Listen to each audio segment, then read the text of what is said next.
मैंने मांग किया है कि पूरे देश के सभी बैंकों के लिए एक यूनिफॉर्म बैंकिंग कोड लागू किया जाए, चाहे वो स्टेट बैंक हो या पीएनबी हो, भारत की बैंक हो या विदेशी बैंक हो, प्राइवेट बैंक हो या सरकारी बैंक हो, सबके लिए एक यूनिफॉर्म बैंकिंग कोड लागू करना जरूरी है। यूनिफॉर्म बैंकिंग कोड लागू करने की मांग वाली मेरी पीआईएल पे आज कोर्ट में सुनवाई हुई है। मैंने मांग किया है कि पूरे देश के सभी बैंकों के लिए एक यूनिफॉर्म बैंकिंग कोड लागू किया जाए, चाहे वो स्टेट बैंक हो या पीएनबी हो, भारत की बैंक हो या विदेशी बैंक हो, प्राइवेट बैंक हो या सरकारी बैंक हो, सबके लिए एक यूनिफॉर्म बैंकिंग कोड लागू करना जरूरी है। आज की डेट में जो विदेशी बैंकें हैं, जैसे एचएसबीसी हो गया, वेस्टर्न यूनियन हुआ, अमेरिकन एक्सप्रेस हुआ, ये नियम कानून का वायलेशन कर रही हैं।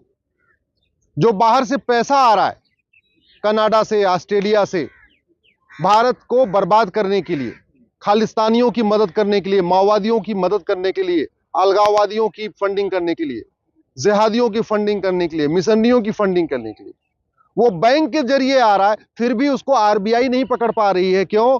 क्योंकि जब ट्रांजैक्शन हो रहा है तो उसमें आरटीजीएस यूज किया जाता है या एनईएफटी यूज किया जाता है। पैसा आ रहा है विदेश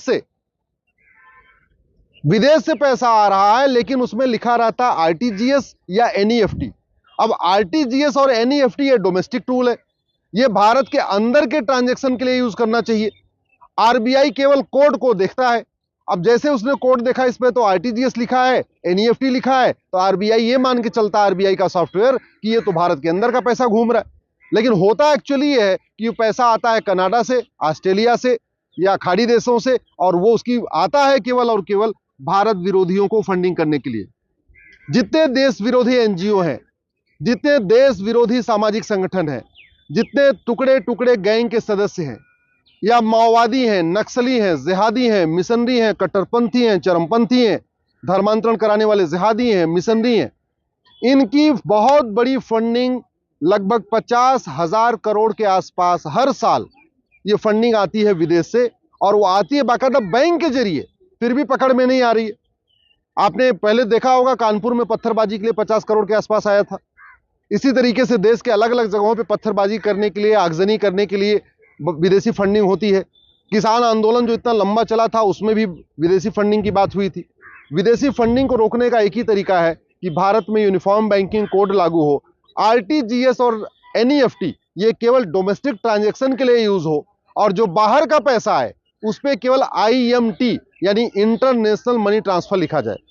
हमने कोर्ट से यह भी मांग किया है कि जो बाहर से पैसा आए उसमें भेजने वाले का नाम होना चाहिए, पता होना चाहिए, कंट्री का कोड होना चाहिए, उसका मोबाइल नंबर होना चाहिए, जिस देश से वो पैसा भेज रहा है वहां की करेंसी क्या है। जैसे अगर अमेरिका का आ रहा है तो यूएस डॉलर लिखा होना चाहिए, ऑस्ट्रेलिया से आ रहा है तो ऑस्ट्रेलियन डॉलर लिखा होना चाहिए, थाईलैंड से आ रहा है या कुवैत से आ रहा है तो उसका दिनार, जो भी है जहां की मुद्रा चल रही है, वो स्पेसिफिकली लिखा होना चाहिए। आज की डेट में आप दिल्ली में बैठे बैठे आप पालिका बाजार चले जाओ, 1 करोड़ रुपए दे दो, 20 लाख रुपए कमीशन लेंगे, और 80 लाख रुपए आपका यहीं दिल्ली में बैठे बैठे वो कनाडा पहुंचा देंगे, ऑस्ट्रेलिया पहुंचा देंगे।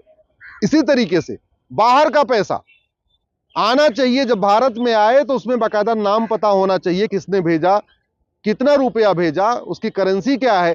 लेकिन वो कुछ नहीं लिख के आता, सिंपली आरटीजीएस आता है, एनईएफटी लिख के आता है और सीधे रुपए आता है।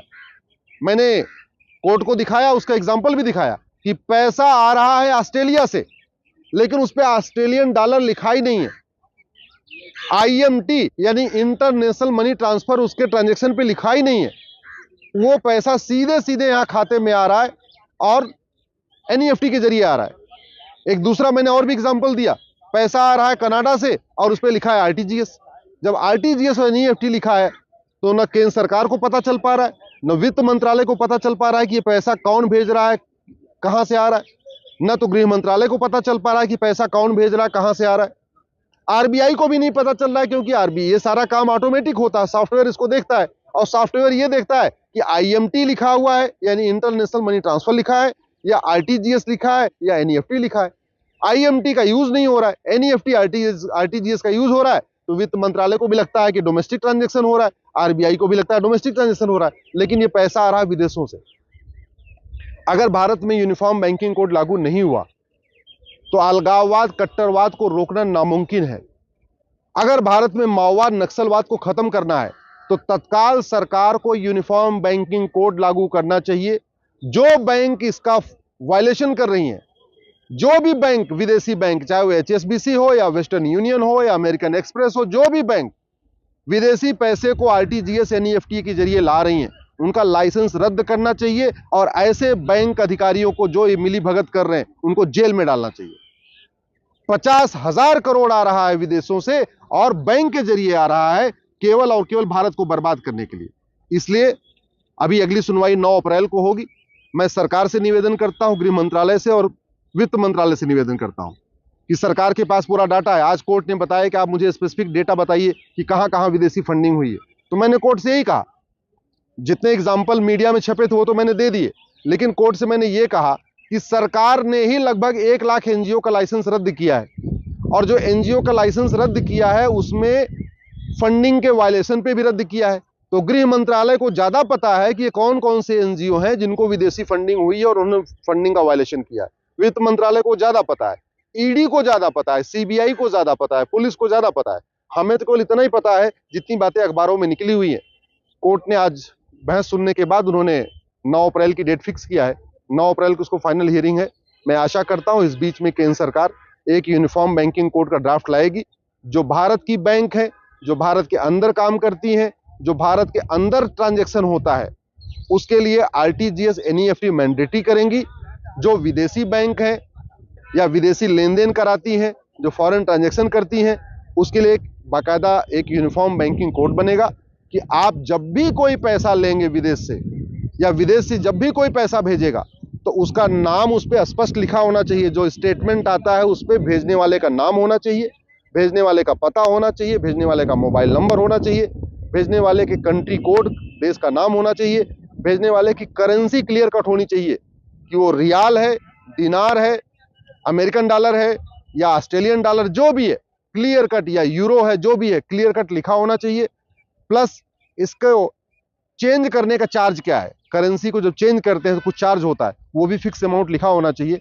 तब जाके विदेशी फंडिंग रुक पाएगी और जब विदेशी फंडिंग रुकेगी तभी भारत में अलगाववाद, कट्टरवाद, ये जिहाद, मजहबी उन्माद रुकेगा, तभी माओवाद, नक्सलवाद रुकेगा। जब तक विदेशी फंडिंग नहीं रुकेगी तब तक ये जो देश विरोधी गतिविधियां हैं इन पे रोक लगा पाना मुश्किल ही नहीं, नामुमकिन है।